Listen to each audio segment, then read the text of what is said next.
بسم اللہ الرحمن الرحیم۔ شروع اللہ تعالیٰ کے بابرکت نام سے جو بڑا مہربان اور نہایت رحم فرمانے والا ہے۔ ہم کچھ دنوں سے حضرت ابراہیم علیہ السلام کی شخصیت کے بارے میں گفتگو کر رہے ہیں۔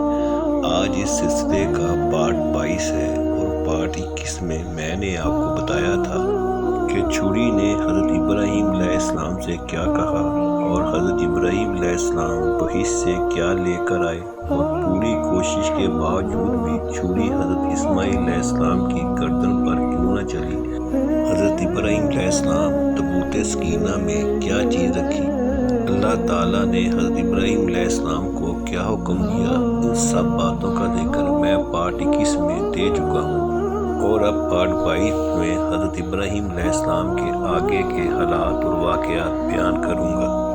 اور جب حضرت ابراہیم علیہ السلام نے کہا کہ خانہ کعبہ کہاں بناؤں، تو فوراً ہی اللہ تعالیٰ کی طرف سے حکم آیا، اے ابراہیم، اونٹ پر سوار ہو جاؤ، تو میرے حکم سے ایک ابر آئے گا، تم اس کے ساتھ چلتے رہنا، اور وہ جہاں پر ٹھہر جائے اور سایہ اس کا جہاں تک گرے وہاں تک نشان دے کر وہیں خانہ کعبہ کی بنیاد ڈال دینا۔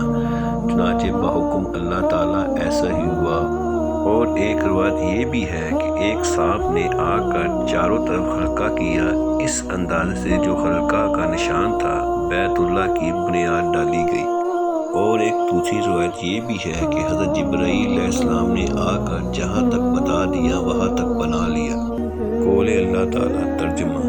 اور جب ٹھیک کر دیا ہم نے ابراہیم علیہ السلام کا ٹھکانہ اس گھر کا، شریک نہ کر میرے ساتھ کسی کو، اور پاک رکھ میرے گھر کو طواف کرنے والوں اور کھڑے رہنے والوں اور رکوع سجود کرنے والوں کے واسطے، کیونکہ اور دیگر سابقہ امتوں میں رکوع نہ تھا، یہ خاص صرف اس امت کو عنایت کی گئی۔ اور یہ بھی حضرت ابراہیم علیہ السلام کو بتایا گیا کہ آئندہ آنے والی نسلیں اس گھر کو آباد کریں گی۔ جب اطمینان کامل ہو گیا تو حضرت ابراہیم علیہ السلام نے بارگاہ رب العزت میں عرض کی، یا اللہ، اس کے واسطے پتھر کہاں سے لاؤں تاکہ اس خانہ کعبہ کی تعمیر شروع کی جائے اور تیرے حکم کی فرمانبرداری کر سکوں۔ اللہ تعالیٰ کی جانب سے حکم ہوا کہ اے ابراہیم، جس پتھر کی تم کو ضرورت محسوس ہو وہ پتھر تم کو 5 پہاڑیوں سے مل سکیں گے، یعنی کوہ لبنان اور حرا، ابو قحیس اور کوہ صفا مروہ۔ ان 5 پہاڑوں سے حضرت جبرائیل علیہ السلام پتھر لاتے تھے اور حضرت ابراہیم علیہ السلام خانہ کعبہ بناتے جاتے تھے، اور اس تعمیری کاموں میں حضرت اسماعیل علیہ السلام بھی مدد کرتے تھے۔ اللہ تعالیٰ کا حکم ہے، اے ابراہیم، سب سے پہلے پتھر مسجد کی محراب میں رکھو۔ چنانچہ آپ نے بابا جا فرمان الہی پہلا پتھر اس جگہ پر رکھ دیا جہاں حکم دیا گیا تھا، یعنی محراب مسجد میں نصب کیا، اور دیکھتے کیا ہیں کہ اس پتھر پر حضور اکرم صلی اللہ علیہ وسلم کا نام لکھا ہے۔ پھر اس کے بعد ایک پتھر دائیں طرف کعبہ کے رکھا تو اس پر نام حضرت ابو بکر صدیق رضی اللہ عنہ کا لکھا تھا، اور ایک پتھر بائیں طرف رکھا تو اس پتھر پر نام حضرت عمر بن خطاب رضی اللہ عنہ کا ظاہر ہوا، اور اسی طرح 2 پتھر اور لگائے، ان دونوں پر حضرت عثمان غنی رضی اللہ عنہ اور حضرت علی کرم اللہ وجہہ کے نام ظاہر ہوئے۔ بیت اللہ تیار ہونے کے بعد حضرت ابراہیم علیہ السلام نے اللہ تعالیٰ سے مدرجہ ذیل دعا مانگی۔ قول اللہ تعالیٰ ترجمہ۔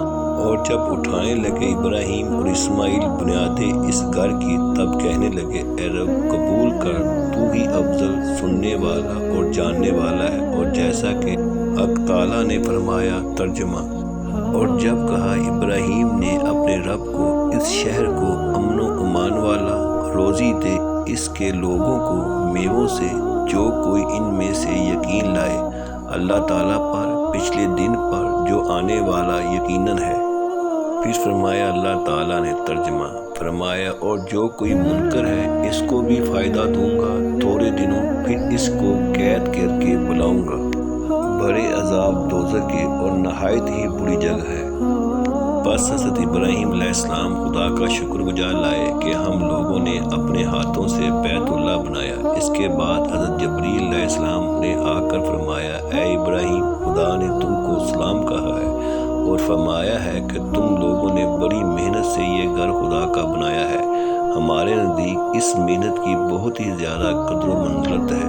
حضرت ابراہیم علیہ السلام نے اللہ تعالیٰ سے عرض کیا، یا الہی، تو نے فرمایا ہے کہ بھوکے پیاسے کو کھانا کھلانا پلانا اور ننگے کو کپڑا پہنانا نزدیک میرے ایسا بڑا درجہ رکھتا ہے جیسا اس گھر کا مرتبہ ہے، اور 1000 رکن نماز ہر رکن پر تو نے اس کی ادا کی۔ پھر ارشاد ہوا، اے ابراہیم، لوگوں کو اس گھر کی طرف بلانے کی دعوت دو۔ قول اللہ تعالیٰ ترجمہ: اور اعلان کر دو لوگوں میں حج کے واسطے کہ لوگ خانہ کعبہ کے واسطے پیادے، اور اگر سواری میسر ہو تو سواری پر، اگرچہ ان کے اونٹ دبلے ہی کیوں نہ ہوں، کیونکہ یہ حکم دوری مساوت کے واسطے ہے۔ بہرحال ہر ممکن طریقے پر اس گھر کی طرف چلے آئیں۔ یہ حکم سن کر حضرت ابراہیم علیہ السلام نے بارگاہ رب العزت میں عرض کی، یا الہی، کہاں تک میری آواز پہنچے گی اور اس آواز کو کون سنے گا؟ حکم ہوا، تم بلند آواز سے پکار دو، میں تیری آواز کو تمام مخلوقات کے کانوں میں، یہاں تک کہ جو روحیں باپ کے سلب میں ہیں اور ماؤں کے رحم میں، سب کو سنوا دوں گا۔ آج میں اس سلسلے کا یہیں پر اختتام کرتا ہوں۔ کل انشاءاللہ تعالی حضرت ابراہیم علیہ السلام کی شخصیت کے بارے میں یہیں سے بات شروع کریں گے۔ میری دعا ہے کہ اللہ تعالیٰ میری اور میرے سننے والوں کی ان نیک بندوں کے صدقے بخشش فرما دے، آمین ثم آمین۔ آخر میں میرے سننے والوں سے گزارش ہے کہ درود پاک پڑھ لیں، صلی اللہ علیہ وسلم۔ شکریہ۔